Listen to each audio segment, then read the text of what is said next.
Varicose veins కి సరైన చికిత్స కోసం సంప్రదించండి ఎవిస్ హాస్పిటల్. నమస్తే రమగారు. నమస్తే జయ.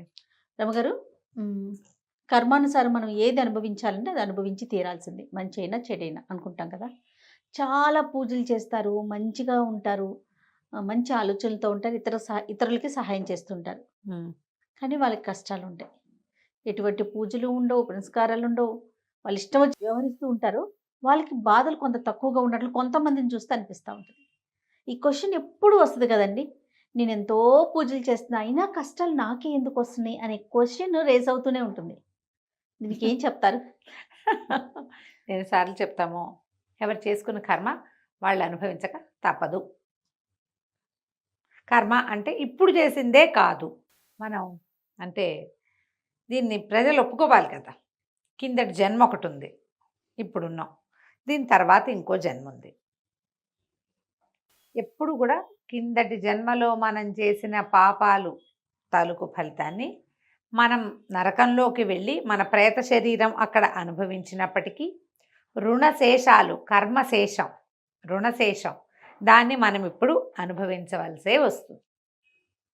రుణాలు తీరకపోతే ఆ రుణాలన్నీ బాకీల కింద పరిణమించి అవి ఈ జన్మలో తీర్చుకోవాల్సి ఉంటాం. ఈ రుణాల్లో అన్నదమ్ములు, అమ్మా నాన్నలు, సంతానము, చుట్టుపక్కల వాళ్ళు, వ్యాపారంలో భాగస్వాములు, మన దగ్గరుండే పనివాళ్ళు, మన వాకిట్లో ఉండే కుక్క, మన పెరట్లో ఉండే ఆవు, ఇవన్నీ కూడా మన రుణాల్లో భాగంగానే ఉంటాయి. ఎవరో ఒకళ్ళు, మన తల్లే, మనమ్మే మన ఇంట్లో ఆవుగా పుట్టచ్చు, మనమే మన అమ్మ వాకిట్లో కుక్కగా పుట్టచ్చు, మన అమ్మ వాళ్ళ ఇంట్లోనో అమ్మమ్మ ఇంట్లోనో మేనమామ ఇంట్లోనో ఎలిగ్గా పుట్టచ్చు. మనం ఎలిగ్గా పుట్టాం, మన కర్మ అయితే ఎలిక వల్ల ఇబ్బంది పడ్డాం, మన మేనమామ కర్మ. ఒకడు ఎలిగ్గా పుట్టాడు అంతే, వాడి కర్మవశాత్తు వాడు ఎలిక అయ్యాడు అనుకో, వాడు ఒక ఇంట్లో చేరుతాడు. ఆ ఇంటి వాళ్ళకి వెన్న ఉంచడు, నెయ్యి ఉంచడు, పంచదార ఉంచడు, పాల డబ్బా ఉంచడు. వాడికి ఏంటి, ఎలిక వల్ల బాధపడ్డాం, వాడి కర్మ. అంతే.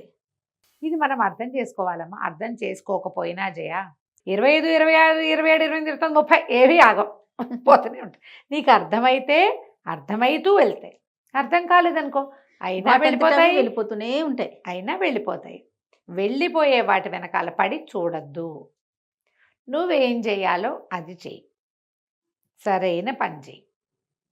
అన్ని పనులు నీ పనులు చేసుకుంటూ దాంట్లో సరైనదని లోకం దేన్ని నమ్ముతుందో, శాస్త్రము ధర్మము దేన్ని సమర్థిస్తున్నాయో, ప్రకృతి మనకి ఏది చేయమని చెబుతోందో అది చెయ్యి. అంతే.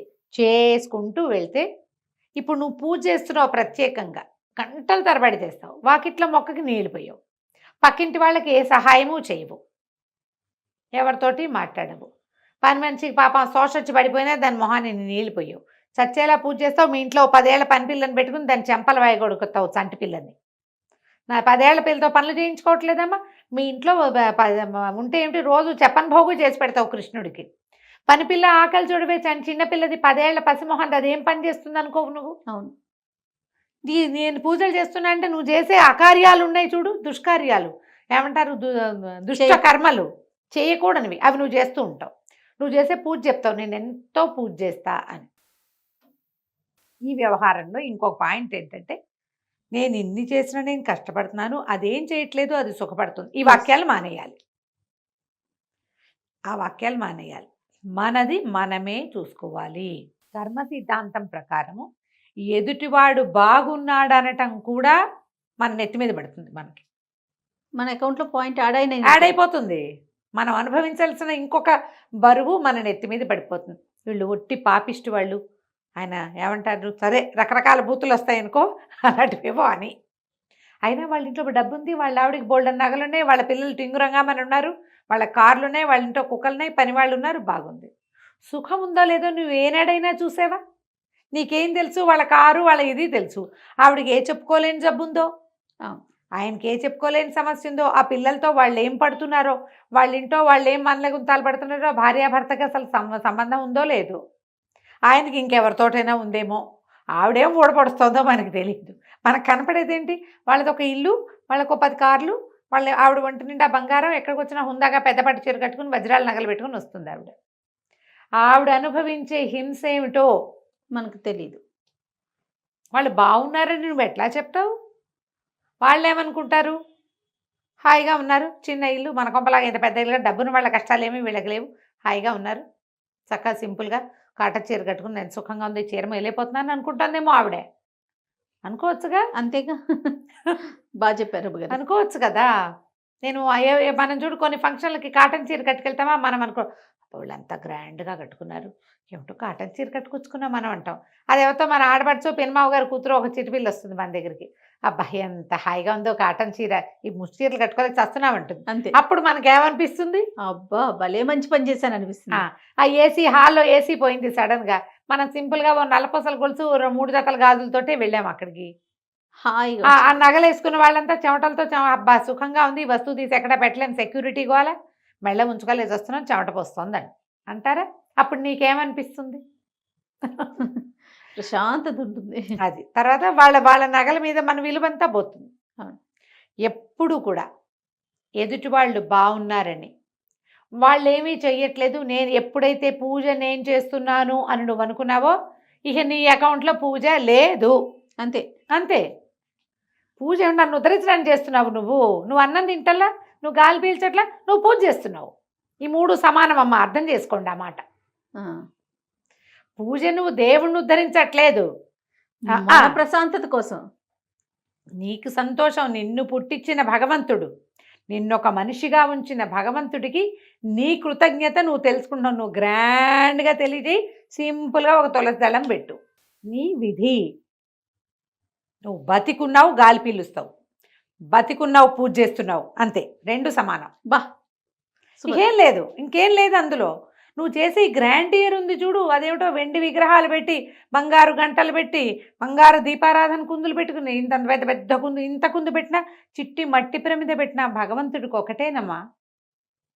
ఆయనకేం అక్కర్లేదు, ఆయనకు కావాల్సిందల్లా శ్రద్ధ, నీది బుద్ధి శ్రద్ధ, నీ శ్రద్ధ. నిన్ను అది చూస్తాడు. నువ్వు వెండి దాంట్లో పెట్టినా, బంగారు ప్లాట్ఫామ్లో పెట్టినా, పెద్ద మండపం చేసిన, అవన్నీ నీ తృప్తి కోసం నువ్వు చేసుకునేవి. నేను ఇంత పూజ చేస్తున్నాను, నేను ఇన్ని పూజలు చేస్తున్నాను అన్నావా, నీ ఇన్ని మొత్తం 0 కింద కొట్టివేయబడుతుంది. దేవుడా ఇవాళ నేను ఇంత బాగా నీకోసం సంతోషంగా చేసుకోగలిగాను, నాకు బాగుందని నువ్వు ఆయనకు చెప్పుకో. నాకు చెప్పే ప్రయోజనం ఉంది, లోకానికి చెప్పేవా పోయిందే, నువ్వు దేవుడికి చెప్తే ఉంటుంది. అది మనం గుర్తించాలి. అది తెలుసుకోండమ్మా. మీరు ఈ పిండి ప్రమిదలు, దాని మీద ముగ్గేయాలి, దాని కింద బియ్యం పోయాలి, ఏమీ లేవమ్మా. ఏది చేతొస్తే అది సన్నిధిలో దీపం, ఫలానా దేవాలయంలో దీపం, ఎంత కుదిరితే ఎంత పెట్టుకోండి, ఎంత చేయగలిగితే ఎంత. చెప్తున్నా కదా, వెండి ప్రమిద పెట్టిన వాడికి లభించిన ఫలితమే మట్టిది కాదు. ఇవాళ రేపు ఆవు పేడతో చేసిన చిన్న చిన్న ప్రమిదలు లభిస్తాయి. మట్టి ప్రమిద, ఆకులో, దొన్నెలో ఏదైనా ఒకటే ఫలితాన్ని ఇస్తుంది. దీపారాధన, దీపంతో భగవంతుడిని, ఆ పరజ్యోతిని దీపజ్యోతితోటి ఆరాధించడం. ఈ చేసాం చెందాం ఈ భావాలు మానేసేయాలి. వాళ్ళంతా ఏం చేయట్లేదు, వాళ్ళు సుఖపడుతున్నారు, నేను ఎన్ని చేసినా నేను కష్టపడుతున్నానంటే, అమ్మ ఈ లోకంలోకి ప్రతివాడు వాడి సద్దిమూటలు మోసుకొచ్చుకుంటారు. వేడన్నం అయితే పంచు తినగలం, సద్దన్నం ఎవరితో పంచుకుంటామమ్మా చెప్పు? మన సర్ది మనమే తినాలి కదా, మనది మనమే మోసుకోవాలి కదా. మళ్ళీ ఇలాంటి మాటలు మాట్లాడి కొత్త సర్దిని రెడీ రెడీ చేసుకుంటున్నాం. మళ్ళీ భవిష్యత్తు రాబోయే పుటకలన్నిటికీ ఈ మూటలు మోసుకెళ్తాం మనం. ఆ ఉన్న మూటకి ఇంకొంచెం యాడ్. ఏదైనా కష్టం వస్తే భగవత్ సహాయంతో కష్టాన్ని దాటాలి, నిందించకూడదు. నిందిస్తే అది మళ్ళీ యాడ్ అయిపోయిందిగా. కాంప్లికేటెడ్ కదా ఇది చాలా. రమ్మగారు నాకు ఒక్కొక్కసారి అనిపిస్తుంది, రమ్మగారు మీరు చెప్తా ఉంటారు కదా, మంచి చేస్తే స్వర్గంకి వెళ్తాం, చెడు చేస్తే నరకంలో శిక్షలు అనుభవిస్తాం.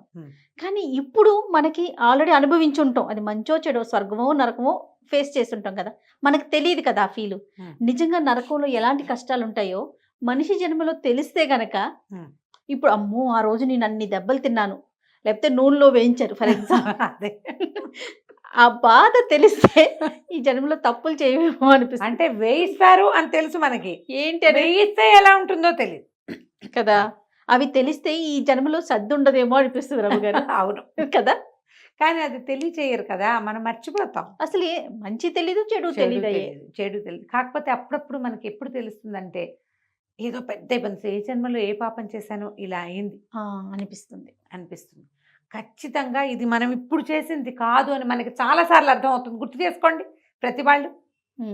ఏదో ఒక సర్టెన్ ప్రాబ్లం, ఒక సమస్య, మనది ఏ తప్పు లేదు, కానీ మన నెత్తి మీద బండ పడిపోతూ ఉంటుంది రమ్మగారు. ఈ బండ ఎక్కడి నుంచి వచ్చి పడింది?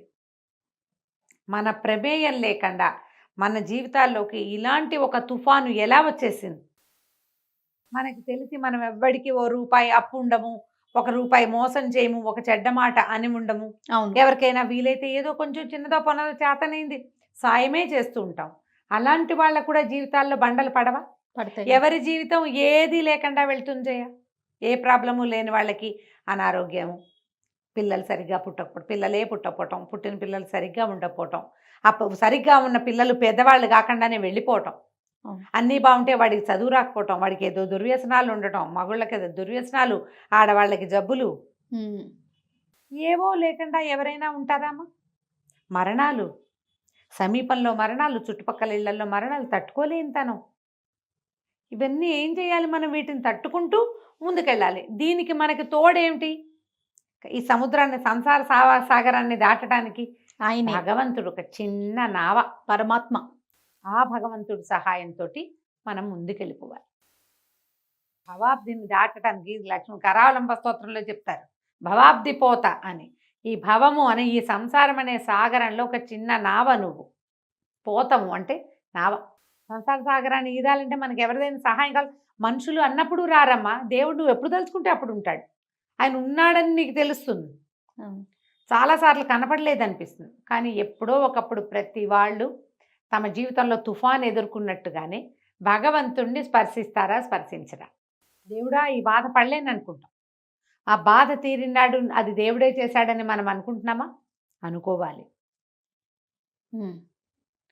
భగవంతుడిలాగా వచ్చాడు, దేవుడిలాగా వచ్చాడు, దైవం మానుష రూపేణ అలా చెప్పుకుంటాం. అవును, అదే కదా. నువ్వు పట్టుకో, సహాయం చేస్తాడు. నువ్వు పట్టుకోలేదు, ఈదుకో, ఇత్తూ ఉండు, ఈదుకుంటూ ఉంటావు.